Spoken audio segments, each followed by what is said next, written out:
I'm Eva Rodriguez, the academic coordinator of the Master of Cybersecurity. We will going to start the informative session. This informative session is structured in two parts. First of all, I will present all the academic information of the master, and Sonia will give you all the details about the pre-enrollment. And in the second part of the session, you can ask us all the questions that you have. The Master of Cybersecurity is a relatively new master of the UPC. It started 2 years ago. The next course, the course 22-23, will be the third edition of the master. This master results from the lack of cybersecurity experts, and it is jointly offered by the Telecommunications School and the Informatics schools. The master is of 1 year. It has 60 credits ECTS, and the objective of this master is to provide graduates with a solid grounding in the design, implementation, and management of security in today's digital world.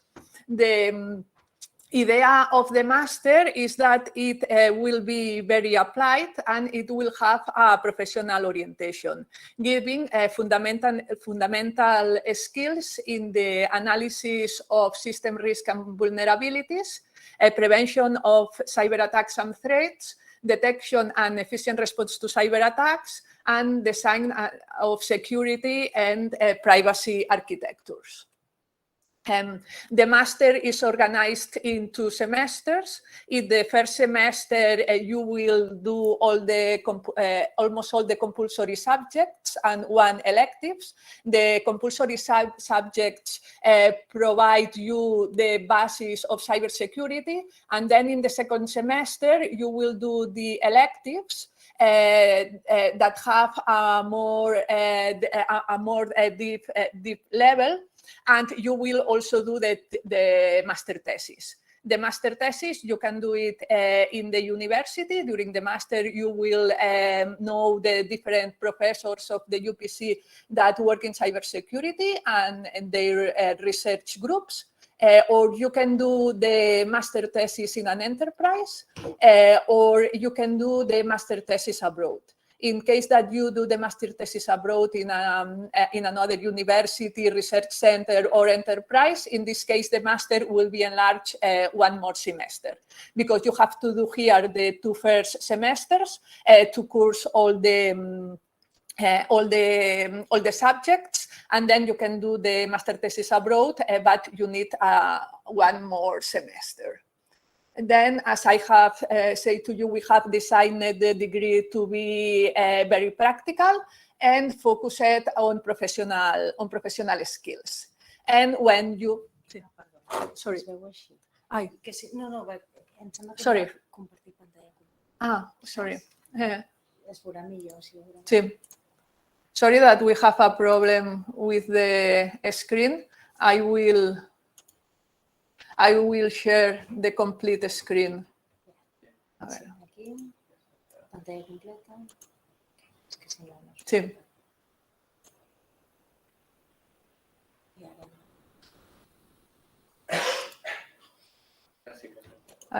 Now you can see. Okay. Sorry. Because as I don't see the Meet, I don't see that you have problems. Sorry for all that you are in the Meet that I don't see. Then when you finish the master, you can continue, if you are interested in the studies in the university, making a PhD here in a research group of the UPC or in a university abroad, or you can develop a professional career in a corporate R&D department, in the private sector technology company, or in the government. And nowadays, cybersecurity is a major priority for organizations. They are protecting from incidents, malicious activities, and misuse of information. Some numbers to give you the need of cybersecurity experts that has the enterprises. The European Union estimates that in the year 2025 will be required 825,000 professionals, experts in cybersecurity. At a more global level, the official annual report of cybersecurity jobs has studied the number of open positions that in cybersecurity that will be in the 2022. In this year, and they have seen that it has been a growth of open positions of the 350%, that there are a lot of new open positions that are not covered. And at a more local level, the Grupo ADECO each year make the report Los Más Buscados, and the past year they state that a security engineer is the best paid IT professional in the past year, in the 2021. Then the objectives of this master. Train experts in the design, implementation, and management of the security in nowadays infrastructures and communications. And the fields where we will give you knowledge in network threats and vulnerabilities, forensics analysis, in the design of security architectures, reverse engineering, cryptographic techniques, blockchain, penetration testing, ethical hacking, cybercrime, and digital fraud identification. And how all this is structured in the master. The master, as I have said you at the beginning of the presentation, is jointly offered by the Telecommunications School and the Faculty of Informatics. The Telecommunications School is the coordinator of the master and is in charge of all the academic matters of the master, and the Faculty of Informatics is in charge of the mobility and the relationships with enterprises. If you do an internship in an enterprise, then it's the Faculty of Informatics who is in charge of the convenio, of the collaboration. The master is of 1 year. It has 60 credits ECTS. Here you can see in the first row represents the first semester, and this second row the second semester. In gray, you can see all the compulsory subjects. In pink, the electives, and in blue, the master thesis. Compulsory subjects, we have 6 or 5 credits each one. That is 30 credits. Electives, you have to course 18 credits. That is 3 subjects of 5 credits and 1 seminar of 3 credits. And the master thesis are 12 credits. Then in the first semester, the compulsory subjects are organized in 3 main areas: network security, data security, and software security. Almost all the compulsory are in the first semester. Except network authentication and authorization, because it requires knowledge from data protection and network security. And because of this subject is on the second semester. Then in the first semester, you will course 5 compulsory subjects and 1 elective that you can choose between blockchain and cybersecurity management. And in the second semester, 2 electives of 5 credits and 1 seminar, and network authentication and authorization, and the master thesis. Okay, then here some links that can be useful. The first one is a link to the web of the HZB, where you can find all the information about the master. Here you can find about the general details. Well, the master is in English, and it is in the afternoon. The classes are from 2 to 8, more or less. And because it is designed for students that maybe work during the morning and that has a half part work. Then here in the curriculum, you can see all the subject, all the information about the subjects. Here they are organized in semesters. And here you can see the credits of the subject if it is compulsory in red, and in yellow if it is selective. And here, if you click in a subject, you can see the course guide. And here you can find all the information about the subject.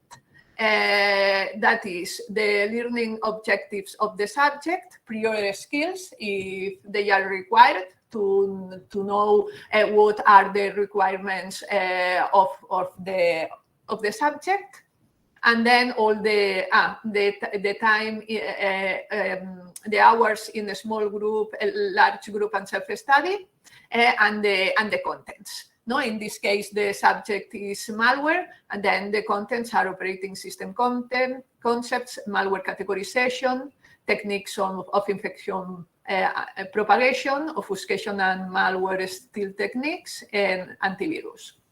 And also ethics about malware utilization. And here you can see also the grading system. And you have a guide for all the subjects of the master. Okay, well, then I'm sure that you know, but I put also the link to the web of the master. Here you can see also the courses, the structure of the master degree, and the information about the admission. The selection criteria that we follow is the academic information represents the 50% of the note, background and professional experience the 40%, and the motivation 10%. And here are explained the recommended degrees from which that you have to be coursed to do the master. That mainly are telecommunications and informatics, engineering. And to finish, the third link is practical information that mainly are the classes timetable to give you an idea of the timetable of this year. Because if you work, to see the timetable if it matches to you or not. And here you can find the Master in Cybersecurity. Then if you see in the first semester, all the classes are organized between 2 and 8. And in the second semester also has been organized.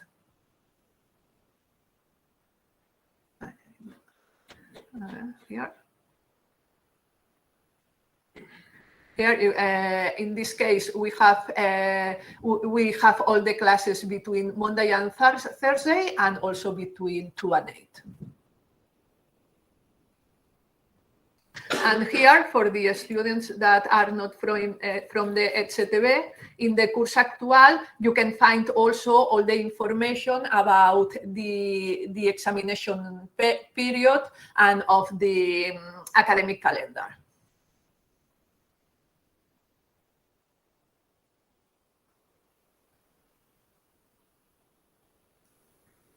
Okay, I don't know why.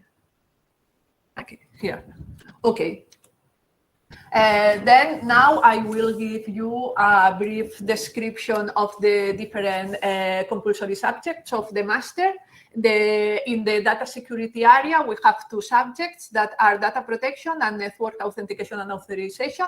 Data protection is the subject of the master in which we address cryptographic techniques. And in the lab, you will develop real cryptographic protocols, and you will use it in some practical scenarios. In network authentication and authorization, you will study how authentication and authorization methods and protocol work at different OSI layers.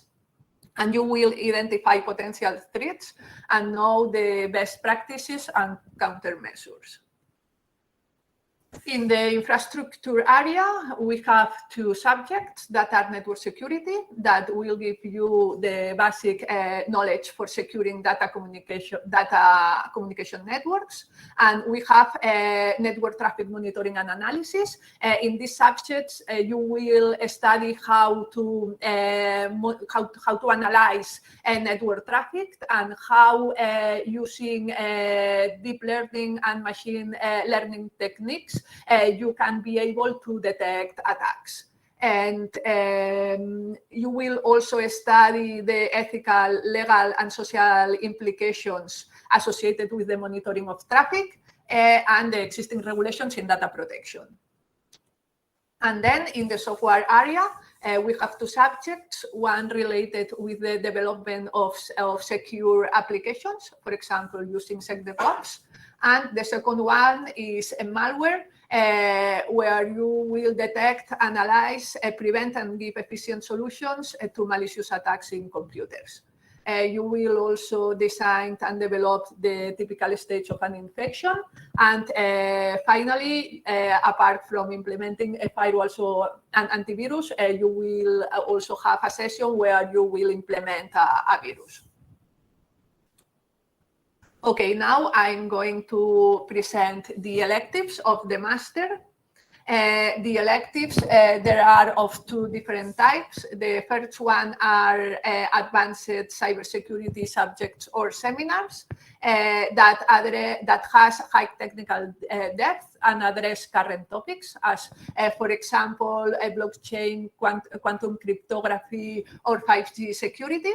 And the other type of electives are those who address different aspects that you have seen in the compulsory subjects and that are applied in real scenarios, as for example, penetration testing or ethical hacking.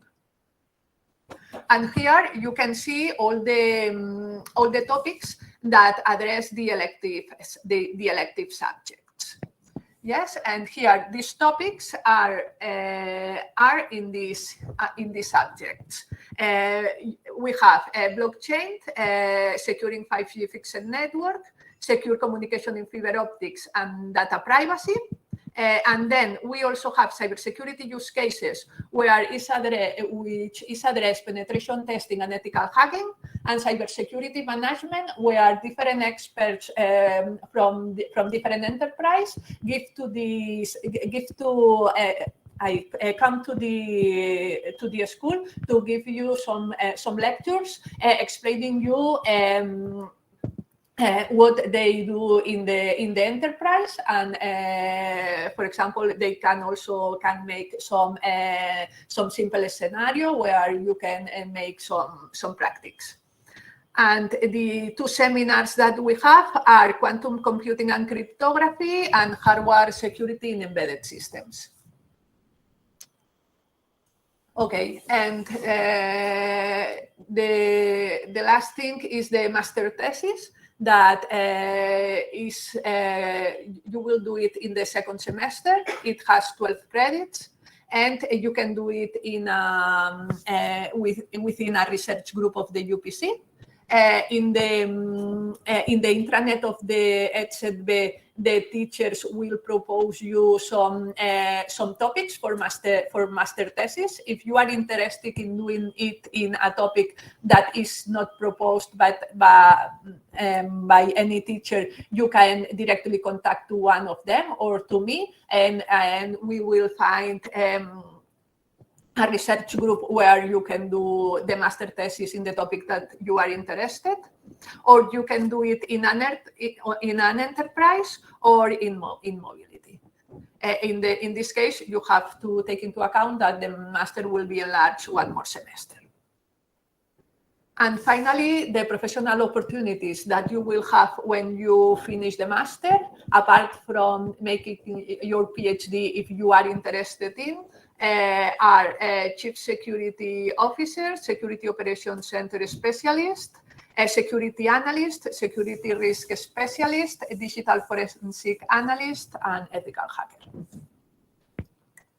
And this is all from my part. Now Sonia will present you the pre-enrollment process. Thank you. Thank you. If you can, please. Yes. I already said it in the chat that this presentation will be sent to you, so it's not necessary for you taking notes. And you, all is in blue. You will see that this is a direct link to the website, so it could be very useful. So what I will do very briefly is to say those important matters that to help you to fulfill your pre-enrollment to the master degree, and all the information is already there. So I'm not going to go there, but the most important facts are it's already open. It will finish on July 4th, and you need to know that we have already received like over 80 requests, and we have only at the moment 40. So it's a high demanded master degree. So we really recommend you to do it as soon as possible. Don't delay your request, because it's a high demand master degree. Usually we are validating all the information and all the documents you need to upload, and then you will see that you will be validated, and then you will have to wait for the admission committee to decide over your admission. So this is usually the process. Here you have also the link to see the places we offer. And officially, the admission resolution will be published in July, okay, by the end of July. But maybe you may know the result of your admission earlier. It's something that we are working on it, but officially until July you won't need it. This is especially important for those of you who live abroad and need to request a visa and things like that. You should know about this. If you have a problem with that, please let us know, okay? And you can just go because it's not your okay. This is the requested documents, okay? So what you need to upload in the system basically is this, it depends on where you have earned your bachelor degree. So if you earn it in the UPC, we already have all your records. So we just need you to upload the English certificate, at least B2, and then your curriculum vitae, and very important, the motivation letter, because as you've seen already, it's something that it's important when to decide about your admission.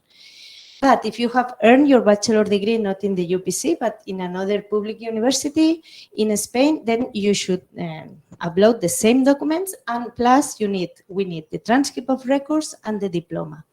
Of course, many of you haven't finished already. You are finishing this semester, so we know that you cannot give us the official last transcript of records, but it's important that we see the most updated one. Even if it's not an official one, but we need to know how many ECTS credits are pending from your side, so we need to know if you will really finish this semester or not your bachelor degree, and also see which optional subjects in your bachelor degree you haven't taken. This is very important for the commission. So please upload the one most updated, okay?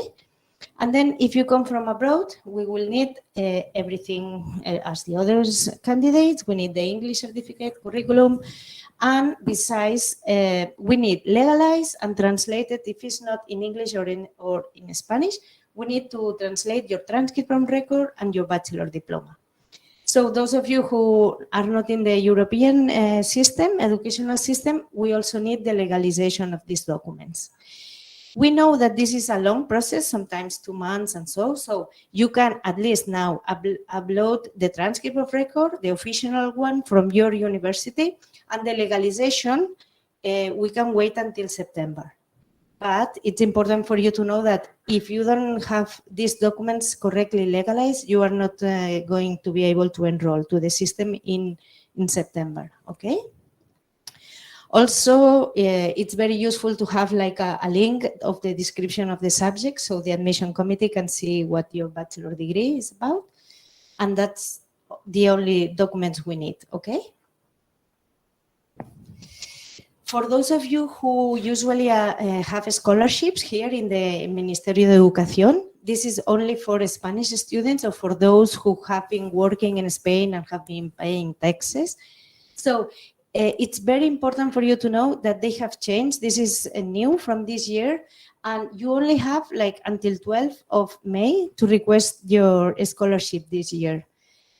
Even if you don't know already if you have been admitted or not to the master degree, but you have to request for the scholarship now. If you don't do it, then you will not be able to have a scholarship this year. So this is very important. You have here already all the links. And unfortunately, we don't have grants for those coming from abroad. So usually all the students that come from a grant, they have to have it from their own country. So here it's not possible for you to get a grant, okay? And also, this is also new. We have one scholarship for this year, which is this foundation, José Luis Masó. And here you have the important dates. And this is something new, and it's a grant for students. Mm-hmm. I don't know if you want to say. Yes, it's a grant for students with disability or for students with low incomes.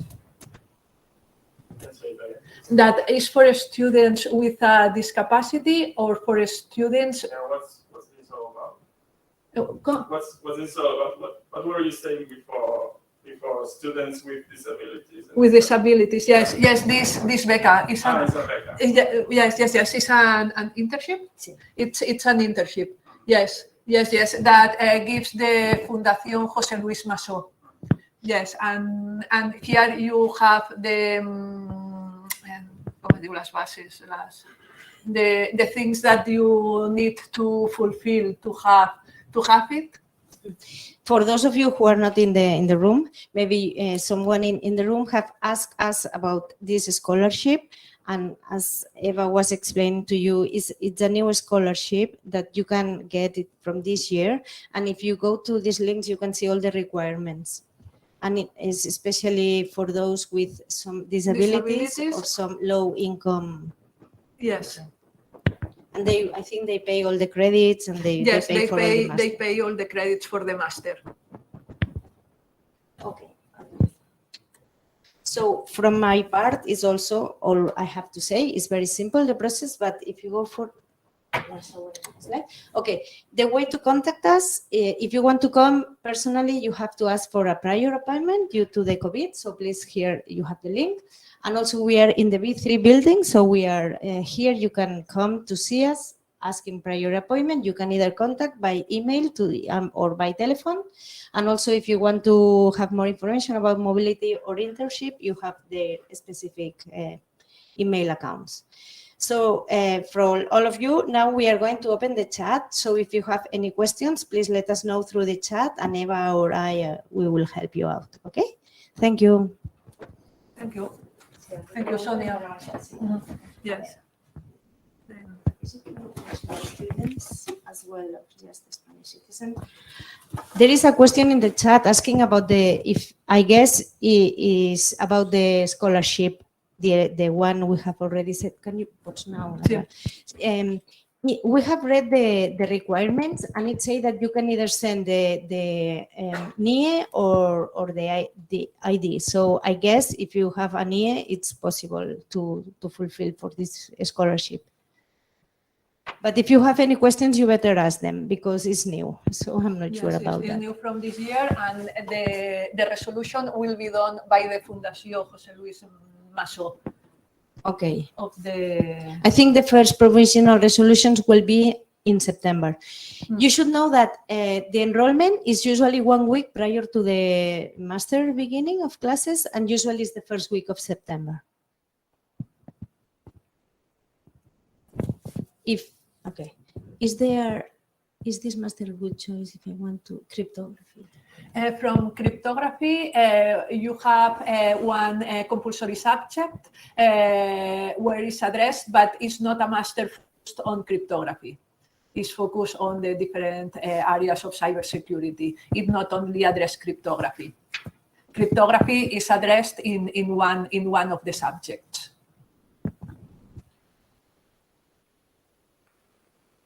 Is equivalent.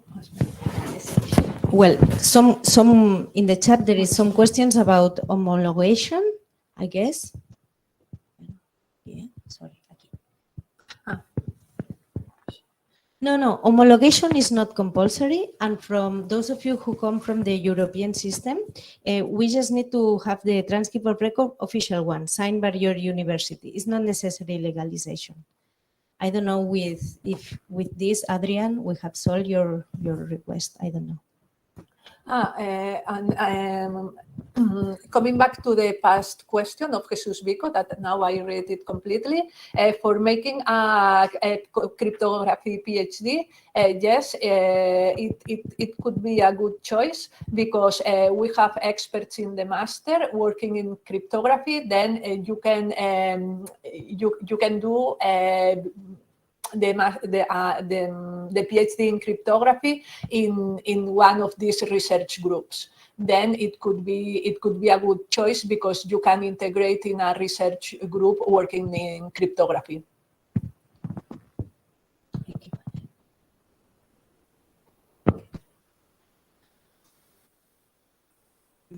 If you come from a different degree that the listed is very difficult because as we have a lot of requests and we only have 40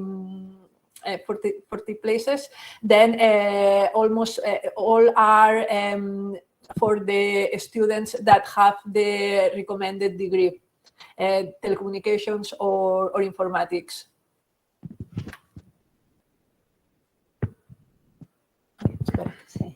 Sorry that.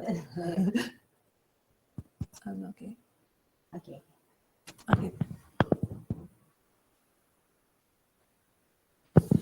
We are in the question of Adrián. Sí. Sorry. No, Sí. yeah. No. No. You're right. Yeah. No, espérate, que estoy al entete. Adrián. Yeah. Yes. You apply tomorrow on Master program and you get a second. Okay, we have one question. In the system where you require, you can request for all the master's degree in the UPC, you can request as many as you want, okay? You need to know that if you are accepted, if you receive the message that you are accepted, that you will have to accept this admission.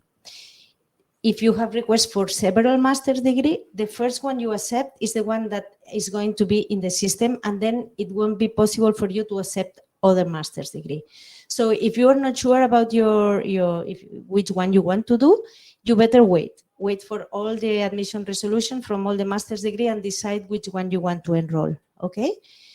If you have already done it and you need to change it, then we will have to speak with General Services if it's possible to change it. But please first wait for all the admission resolutions and then decide.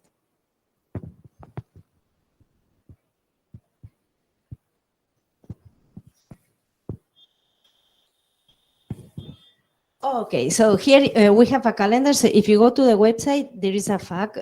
Some students have already told us if they have already been admitted, how long do they need to accept this, or is there a deadline to accept the given place? Well, the sooner you say it, the better for you.